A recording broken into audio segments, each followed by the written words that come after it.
ಎಲ್ಲರಿಗೂ ಸ್ಪರ್ಧಾನ ತರಗತಿಗೆ ಸ್ವಾಗತ ಸುಸ್ವಾಗತ. ಇಂದು ನಾವು ವಾರ್ಷಿಕ ಪರೀಕ್ಷೆ 2025-26ನೇ ಸಾಲಿನ ವಾರ್ಷಿಕ ಪರೀಕ್ಷೆಯ ಕನ್ನಡ ಭಾಷೆಯ ಕೀ ಉತ್ತರಗಳನ್ನು ನೋಡೋಣ. ಅಂದರೆ ಇಂದು ನಡೆದಿರುವಂತಹ ಕೀ ಉತ್ತರಗಳನ್ನು ನಾವು ಇಂದು ನೋಡೋಣ. ಮೊದಲನೇ ಪ್ರಶ್ನೆಯಲ್ಲಿ ಬಹು ಆಯ್ಕೆಯ ಪ್ರಶ್ನೆಗಳು ಇರ್ತವೆ. ಬಹು ಆಯ್ಕೆಯ ಪ್ರಶ್ನೆಯಲ್ಲಿ ಮೊದಲನೇ ಪ್ರಶ್ನೆ ಯಾವುದಂದ್ರಲ್ಲಿ ಕನ್ನಡ ವರ್ಣಮಾಲೆಯಲ್ಲಿರುವ ಅವರ್ಗೀಯ ವ್ಯಂಜನಗಳ ಸಂಖ್ಯೆ.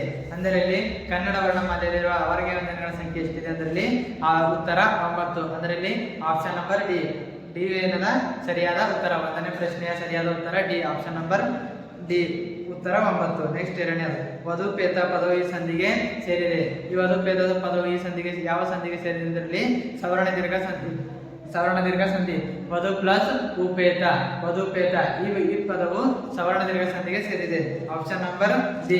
ನೆಕ್ಸ್ಟ್ ಮೂರನೇ ಪ್ರಶ್ನೆ ಯಾವುದರಲ್ಲಿ ಪಾರಿಭಾಷಕ ಪದಗಳನ್ನು ಬಳಸುವಾಗ, ಅನ್ಯ ಭಾಷಾ ಪದಗಳನ್ನು ಬಳಸುವಾಗ, ಪ್ರಮುಖ ಪದಗಳನ್ನು ಸೂಚಿಸುವಾಗ ಬಳಸುವ ಲೇಖನ ಚಿಹ್ನೆ ಯಾವುದರಲ್ಲಿ ವಾಕ್ಯವೇಷ್ಟನ, ಆಪ್ಷನ್ ನಂಬರ್ ಸಿ ವಾಕ್ಯವೇಷ್ಟನ ಏನಿದೆ ಅದರಲ್ಲಿ ಸರಿಯಾದ ಉತ್ತರ. ನೆಕ್ಸ್ಟ್ ನಾಲ್ಕನೇದು ವರ್ತಮಾನ ಕಾಲಸೂಚಕ ಪ್ರತ್ಯಯವಿದು.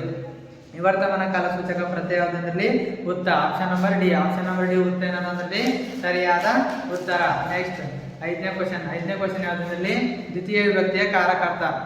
ಐದನೇ ಪ್ರಶ್ನೆ ಯಾವುದಂದ್ರಲ್ಲಿ ದ್ವಿತೀಯ ವಿಭಕ್ತಿಯ ಕಾರಕಾರ್ಥ ಯಾವುದಂದ್ರಲ್ಲಿ ಕರ್ಮಾರ್ಥ, ಆಪ್ಷನ್ ನಂಬರ್ ಎ ಕರ್ಮಾರ್ಥ ಅನ್ನೋದ ಸರಿಯಾದ ಉತ್ತರ. ನೆಕ್ಸ್ಟ್ ಆರನೇ ಪ್ರಶ್ನೆ ಏನಿದೆ ಅದರಲ್ಲಿ ಮಾತ್ರ ಆಗದ ಯಾದವರು ಪದವು ಯಾವ ಸಮಾಸಕ್ಕೆ ಸೇರಿದೆ. ಯಾವ ಸಮಾಸಕ್ಕೆ ಅಂದ್ರೆ ಆಪ್ಷನ್ ನಂಬರ್ ಬಿ ದ್ವಂದ್ವ ಸಮಾಸಕ್ಕೆ ಸೇರಿದೆ.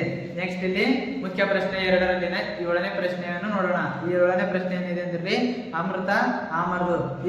ಈ ಪ್ರಶ್ನೆ ಯಾವುದಕ್ಕೆ ಸಂಬಂಧಿಸಿದೆ ಅಂದ್ರೆ ತತ್ಸಮ ತದ್ಭವಕ್ಕೆ ಸಂಬಂಧಿಸಿದೆ. ಅಮೃತ ಅಂದ್ರೆ ಆಮರ್ದು. ಈ ಕಾರ್ಯಪದದ ತದ್ಭವ ರೂಪ ಯಾವುದಂದ್ರೆ ಕಜ್ಜ. ಕಾರ್ಯಪದದ ತದ್ಭವ ರೂಪ ಕಜ್ಜ.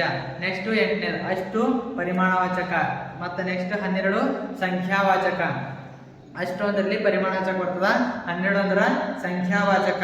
8ನೇ ಪ್ರಶ್ನೆ ಉತ್ತರ ಸಂಖ್ಯಾವಾಚಕ. ನೆಕ್ಸ್ಟ್ 9ನೇದು ಹಾಲ್ಜೇನು ಜೋಡು ನುಡಿ ತುತ್ತ ತುದಿ ದ್ವಿರುಕ್ತಿ. 9ನೇ ಪ್ರಶ್ನೆಯ ಉತ್ತರ ದ್ವಿರುಕ್ತಿ. ನೆಕ್ಸ್ಟ್ 10ನೇದು ನಿನಗಾಗಿ ತದ್ದಿತಾಂತ್ಯವ್ಯಯ. ಮತ್ತೆ ನೆಕ್ಸ್ಟ್ ಪೇರ್ಮೆ. ಈ ಪೇರ್ಮೆ ಯಾವುದಂದ್ರೆ ತದ್ದಿತಾಂತ ಭಾವನಾಮ. ನಿನಗಾಗಿ ತದ್ದಿತಾಂತ್ಯವ್ಯಯ, ಪೇರ್ಮೆ ಅಂದ್ರೆ ತದ್ದಿತಾಂತ ಭಾವನಾಮ. ನೆಕ್ಸ್ಟ್ ಮೂರನೇ ಮುಖ್ಯ ಪ್ರಶ್ನೆ 3ನೇದು ಒಂದು ವಾಕ್ಯದಲ್ಲಿ ಉತ್ತರಿಸಿ. ಈಗಿಲ್ಲಿ 11ನೇ ಪ್ರಶ್ನೆ ಕನ್ನಡಕ್ಕೆ ಪರ್ಷಿಯನ್ ಶಬ್ದಗಳು ಯಾವಾಗ ಬಂದವಂದ್ರಲ್ಲಿ ಮಹಮ್ಮದಿಯ ಉತ್ತರ ಯಾವುದಂದ್ರಲ್ಲಿ ಮಹಮ್ಮದಿಯರ ಆಳ್ವಿಕೆ ಕಾಲದಲ್ಲಿ ಏನು ಬರ್ತಂದ್ರೆ ಕನ್ನಡಕ್ಕೆ ಪರ್ಷಿಯನ್ ಭಾಷೆಗಳು ಬರ್ತವೆ. ನೆಕ್ಸ್ಟ್ 12ನೇದು ಹುಲಿಗೆ ಪರಮಾನಂದವಾಗಲು ಕಾರಣವೇನು. ಹುಲಿಗೆ ಪರಮಾನಂದವಾಗಲು ಕಾರಣವೇನಂದ್ರಲ್ಲಿ ಶಾನುಭೋಗರ ದುಂಡಾದ ಶರೀರವನ್ನು ಕಂಡು ಹುಲಿಗೆ ಪರಮಾನಂದ ಆಗುತ್ತದೆ. ನೆಕ್ಸ್ಟ್ 13ನೇದು ಲಂಡನ್ ನಗರದಲ್ಲಿ ಪ್ರಸಿದ್ಧಿ ಪಡೆದ ಶಿಂಪಿಗಳ ಹೆಸರಿನಿರ್ತದಲ್ಲಿ ಸಾವೋಯ ಶಿಂಪಿಗಳು.